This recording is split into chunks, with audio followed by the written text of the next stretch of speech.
때는 1591년 늦가을 선조 24년 때의 일이다. 한양의 궁궐에는 차가운 바람이 불어왔다. 밖에 도승지 있느냐?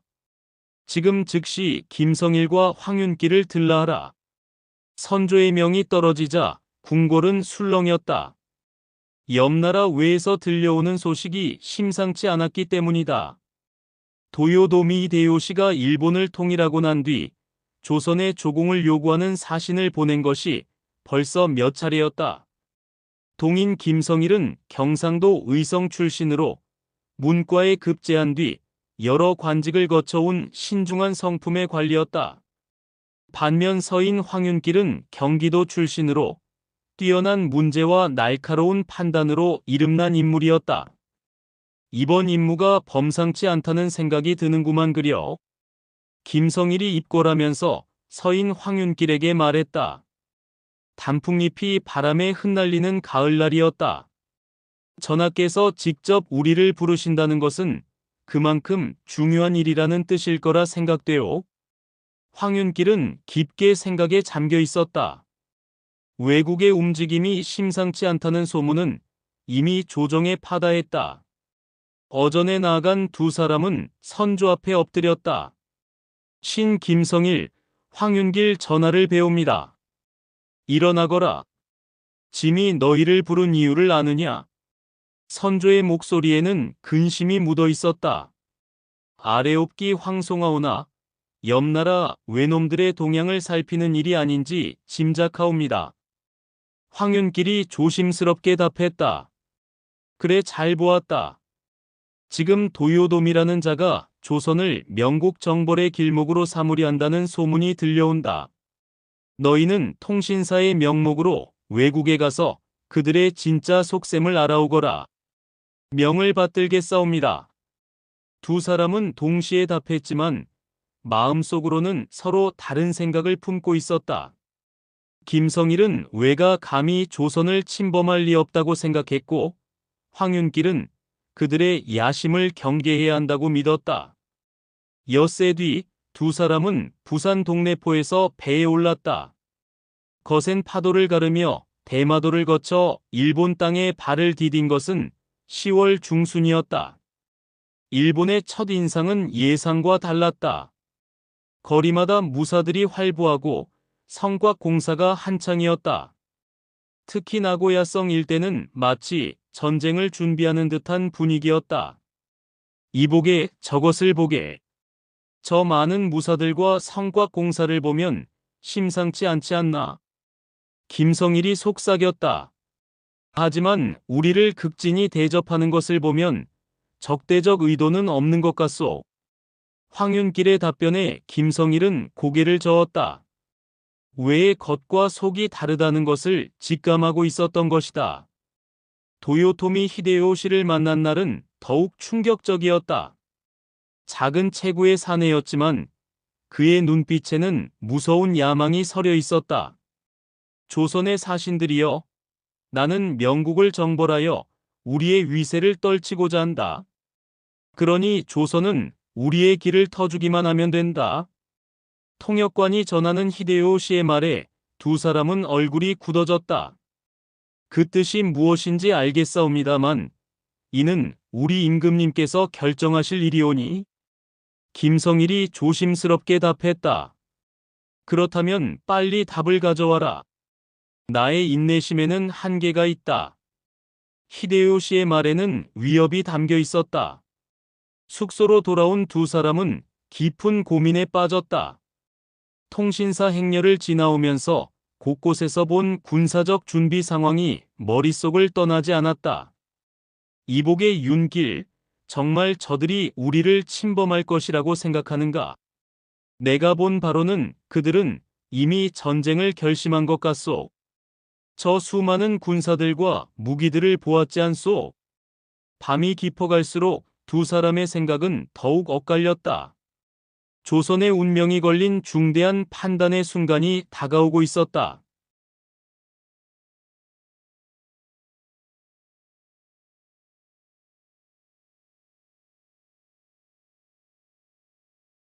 나고야성 근처 숙소에서 보낸 지 사흘째 되던 밤이었다. 동인 김참이는 잠을 이루지 못하고 뒤척였다. 서인 황윤길의 말대로 정말 저들이 우리를 칠 준비를 하는 것일까? 그는 낮에 본 광경들을 되새겼다. 일본 관리들이 보여준 친절함, 정중한 예우, 그리고 조선 문화에 대한 존경심까지. 이 모든 것이 전쟁을 준비하는 자들의 모습과는 거리가 멀어 보였다. 반면 황윤길은 다른 것에 주목하고 있었다. 성 밖에서 본 수만 명의 병사들, 새로 제작된 조총들, 그리고 히데요시의 차가운 눈빛. 그 모든 것이 전쟁의 전조처럼 느껴졌다. 김참에, 오늘은 시장을 둘러보세. 황윤길이 제안했다. 공식 일정 외에도 민간의 분위기를 파악하는 것이 중요했다. 시장에 나선 두 사람은 각자 다른 것에 시선이 머물렀다. 동인 김성일은 조선 상품을 반기는 상인들의 모습에 주목했고, 서인 황윤길은 무기를 만드는 대장간의 분주함을 유심히 살폈다. 대장간마다 칼과 창을 만들고 있소. 이것이 평시의 모습이겠소. 서인 황정랑이 작은 목소리로 말했다. 하지만 일본은 원래 무사의 나라가 아니오. 그들에게 무기 제작은 일상적인 일일 수도 있어. 동인 김참이의 반박에 서인 황정랑은 답답함을 느꼈다. 이복의 김참에, 그대는 너무 순진한 것 같소. 저 히데요시의 눈빛을 보지 못했소. 순진하다고? 나는 다만 신중할 뿐이요. 성급한 판단으로 두 나라 사이에 불화를 일으킬 수는 없지 않소. 목소리가 높아졌다. 지나가던 일본인들이 고개를 돌려보았다. 그날 저녁 숙소에서 정식으로 논쟁이 벌어졌다. 황정랑, 그대의 판단이 틀렸다면 어떻게 할 것이오? 괜한 의심으로 양국 관계를 악화시키는 것은 아니오. 김참이의 목소리에는 확신이 담겨 있었다. 김참에, 그대야말로 아니한 생각이오. 저들이 조선을 길목으로 삼아 명국을 치겠다고 명백히 말하지 않았소. 서인 황정랑도 지지 않았다. 두 사람의 목소리가 점점 커졌다. 밤이 깊었지만 논쟁은 계속되었다. 내가 보기에는 저들이 우리를 시험하는 것 같소. 조선의 반응을 보려는 것이지 정말 전쟁을 일으킬 의도는 아닐 것이오. 동인 김참이가 찻잔을 들며 말했다. 자네 말이 틀렸소. 내가 본 것은 분명한 전쟁 준비였소. 저 많은 군사들, 무기들, 그리고 성곽 공사까지. 이 모든 것이 우연의 일치란 말이오. 서인 황정랑이 손을 내리치며 소리쳤다. 방 안의 긴장감이 극에 달했다. 두 사람은 서로를 노려보며 한동안 말이 없었다.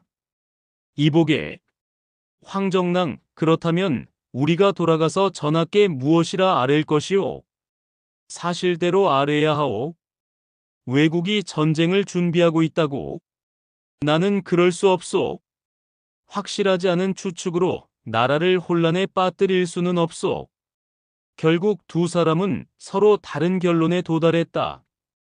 동인 김성일은 외국의 위협이 과장되었다고 생각했고, 서인 황윤길은 즉시 대비책을 마련해야 한다고 확신했다.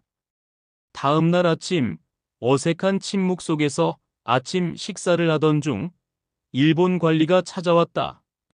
히데요시 대사께서 내일 병력들의 훈련을 보여주시겠다고 하십니다. 두 사람의 표정이 굳어졌다. 이것은 단순한 구경거리가 아니라 조선에 대한 무력 과시였다. 훈련장에서 본 광경은 충격적이었다. 수천 명의 병사들이 일사불란하게 움직이고 조총 사격 훈련의 정확성은 상상을 초월했다. 어떠냐? 이것이 일본의 군사력이다. 히데요시가 의미심장한 미소를 지으며 말했다. 그날 밤 두 사람은 다시 대화를 나누었다. 하지만 여전히 의견은 평행선을 그었다. 이제는 확실해졌소. 저들은 분명히 전쟁을 일으킬 것이오. 서인 황윤길의 목소리에는 절박함이 묻어 있었다. 하지만 여전히 우리를 극진히 대접하고 있지 않소. 적대적 의도가 있다면 이렇게까지 대접해주지 않았을 테지. 동인 김성일은 끝까지 신중한 입장을 고수했다. 조선으로 돌아갈 날이 다가오고 있었다. 두 사람은 각자의 신념을 굽히지 않았다.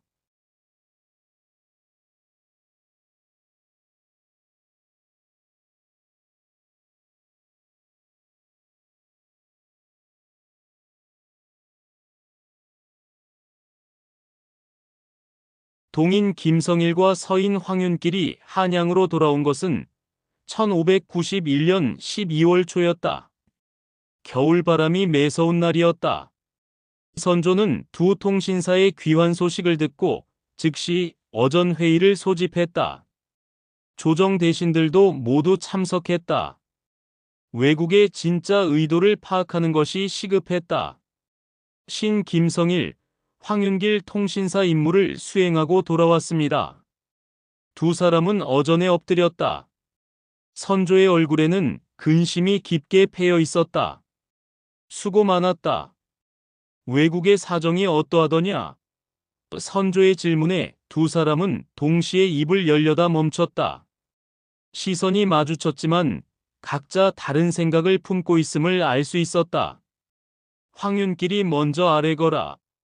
아래옵기 황송하오나 왜국의 상황이 심상치 않사옵니다. 황윤길의 목소리는 단호했다.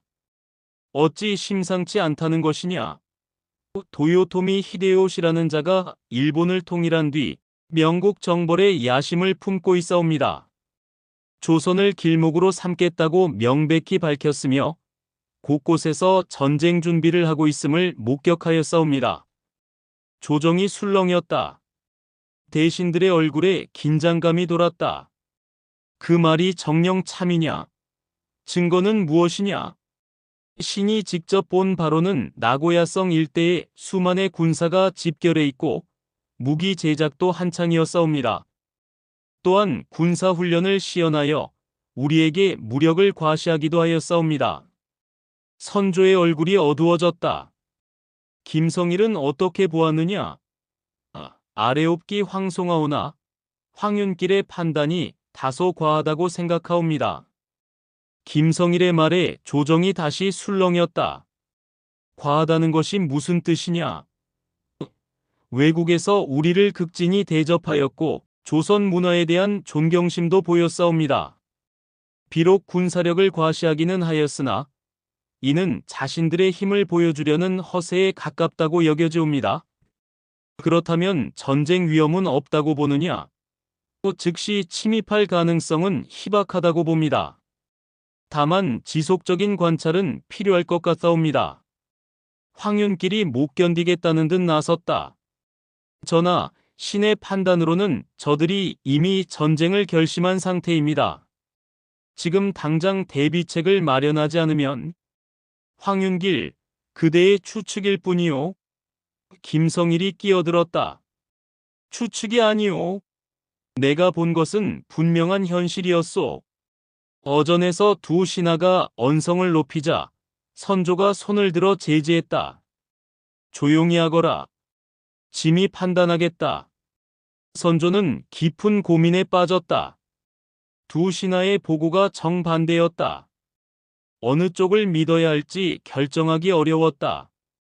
우의정 정철이 나섰다. 전하, 신의 생각으로는 황윤길의 보고가 더 신빙성이 있어 보입니다.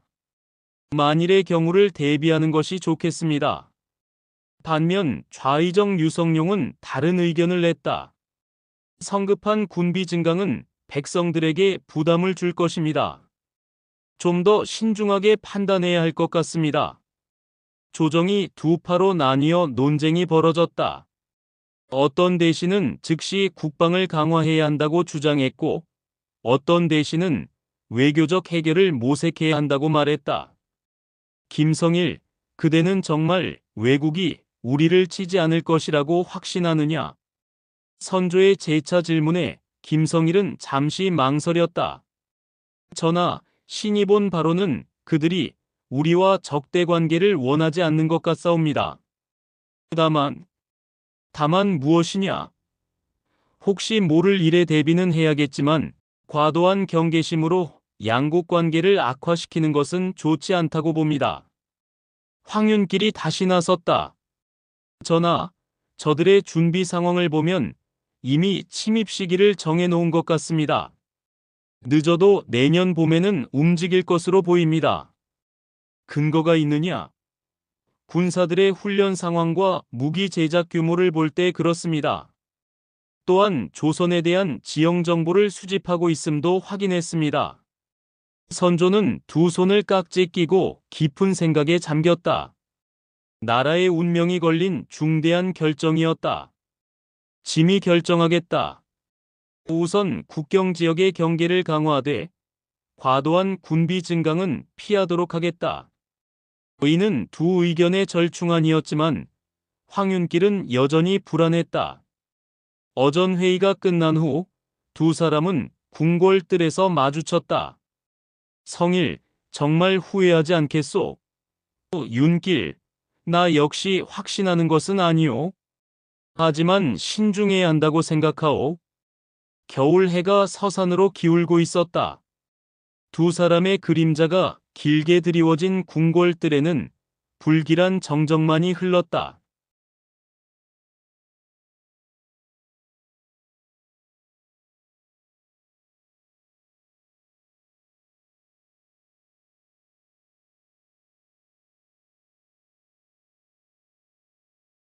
1592년 4월 13일 부산 동래성 동래부사 송상현이 성루에 올라 먼 바다를 바라보고 있었다. 50세의 나이에도 꼿꼿한 자세를 유지하고 있는 그였지만 오늘 아침은 왠지 마음이 무거웠다. 부사님, 오늘따라 일찍 나오셨군요. 부장 윤흥신이 다가왔다. 흥신아, 바다가 이상하지 않느냐? 송상현이 손으로 수평선을 가리켰다. 평소와 다를 바 없는 고요한 바다였지만 어딘가 모르게 섬뜩한 기운이 감돌았다. 특별한 것은 보이지 않습니다. 그래, 나만 그런가 보구나. 하지만 송상현의 불안감은 가시지 않았다. 몇 달 전 한양에서 들려온 소식이 머릿속을 맴돌았다. 통신사들의 서로 다른 보고, 그리고 조정의 애매한 결정. 부사님, 아침 식사 준비가 되었습니다. 하인이 알려왔지만 송상현은 자리를 뜨지 않았다. 그때였다. 바다 저편에서 작은 점 하나가 보이기 시작했다. 저것이 무엇이냐? 송상현이 눈을 가늘게 뜨고 바라보았다. 처음에는 떠다니는 나무 토막 같아 보였지만 시간이 지나면서 그 정체가 드러났다. 저 멀리 오는 것은 전부 배입니다. 윤흥신이 소리쳤다. 한 척, 두 척, 세 척. 점점 더 많은 배들이 수평선 너머로 나타났다. 송상현의 얼굴이 굳어졌다. 저 선박들은 우리 배가 아니다. 배들의 형태가 조선의 배와는 확연히 달랐다. 높이 솟은 선루와 독특한 도체 모양이 낯설었다. 외선입니다. 외선이 나타났습니다. 파수병의 외침이 동래성 전체에 울려 퍼졌다. 수백 척의 배가 대열을 지어 부산포를 향해 오고 있었다. 배 위에는 갑옷을 입은 무사들이 빼곡히 들어차 있었다. 이것은 침입이다. 송상현의 목소리가 떨렸다. 황윤길의 경고가 현실로 나타난 것이다. 즉시 한양에 급보를 띄워라. 왜군이 침입했다. 예, 부사님. 성안이 순식간에 아수라장이 되었다. 병사들이 무기를 들고 성벽으로 뛰어갔고 백성들은 집 안으로 숨어들었다. 송상현은 다시 적선을 관찰했다. 선두에 선 큰 배에는 화려한 깃발이 펄럭이고 있었다. 아마도 총대장의 배일 것이다. 부사님, 어떻게 하겠습니까? 윤흥신이 다급하게 물었다. 방어 준비를 하되 우선 협상을 시도해보자. 혹시 평화적으로 해결될지도 모른다. 송상현은 아직도 일말의 희망을 품고 있었다. 하지만 바다 위의 함대 규모를 보면 이것이 단순한 협상이 아님은 분명했다. 시간이 흐를수록 외선들은 점점 가까워졌다. 오전 10시경 선두함대가 부산 앞바다에 닿았다. 조선의 관리는 나와서 말하라. 왜군 중 한 명이 큰 소리로 외쳤다. 조선말을 할 줄 아는 자였다. 송상현이 성벽에서 답했다. 나는 동래부사 송상현이다. 무엇 때문에 이렇게 많은 군사를 이끌고 왔느냐? 우리는 명국을 치러 가는 길이다. 조선은 길을 터주기만 하면 된다. 예상했던 대답이었다. 송상현의 마음이 무거워졌다. 그것은 우리 임금님께서 결정하실 일이다. 우선 군사를 물리고 정식 외교 절차를 밟도록 하라. 시간이 없다. 지금 당장 성문을 열어라. 협상은 결렬되었다. 송상현은 마지막 결단을 내려야 했다. 모든 병사는 전투 준비를 하라. 그의 명령이 떨어지자 동래성은 전쟁터가 되었다. 성벽 위로 궁수들이 올라갔고 창병들이 성문을 굳게 지켰다. 오후가 되자 왜군의 본격적인 상륙이 시작되었다. 수천 명의 병사들이 바닷가로 밀려들었다. 부사님, 적의 규모가 너무 큽니다. 우리 병력으로는 윤흥신의 말이 채 끝나기도 전에 왜군의 조총 소리가 울려 퍼졌다. 동래성 역사상 처음 듣는 총성이었다. 저것이 조총이냐? 송상현이 경악했다. 황윤길이 말한 것이 사실이었다. 왜군의 무기는 조선군보다 훨씬 앞서 있었다. 해가 기울 무렵 동래성은 완전히 포위되었다. 사방에서 들려오는 함성과 총소리 속에서 송상현은 마지막 편지를 썼다. 흥신아, 이 편지를 한양으로 보내거라. 떨리는 손으로 붓을 든 송상현이 써내려갔다. 전하, 신 송상현이 마지막으로 아뢰옵니다. 왜군이 수만의 병력으로 부산에 상륙하였사옵니다. 황윤길의 말이 옳았사옵니다. 저들의 무기는 우리보다 훨씬 강하며 이미 조선 침입을 결심한 상태입니다. 신은 끝까지 성을 지키다가 장렬히 죽을 것을 맹세하옵니다.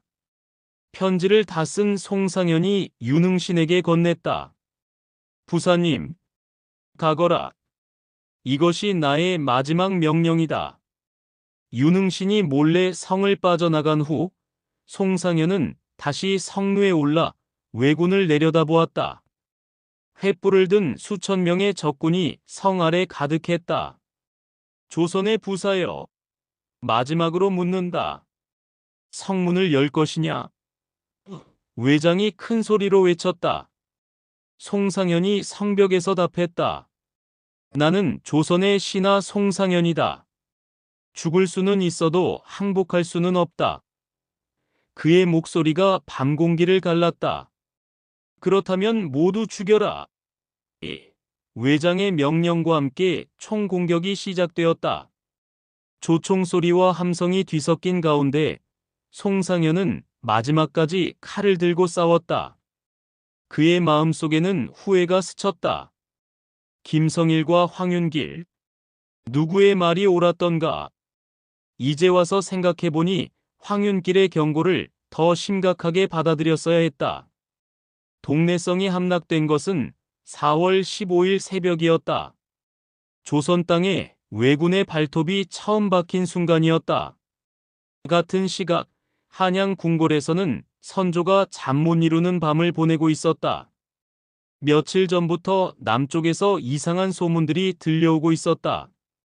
전하, 급보입니다. 내시가 뛰어들어와 무릎을 꿇었다. 무슨 일이냐? 부산에서 온 급보입니다. 왜군이 침입하였사옵니다. 선조의 얼굴이 하얗게 질렸다. 윤흥신이 목숨을 걸고 전한 송상현의 마지막 편지였다.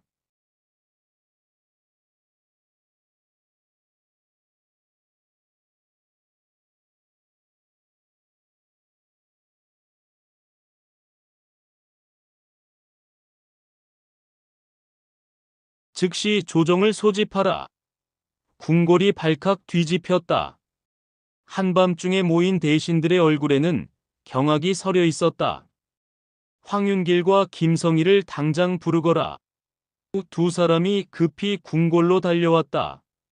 황윤길의 얼굴에는 역시 그랬구나 하는 표정이, 김성일의 얼굴에는 충격과 후회가 뒤섞여 있었다.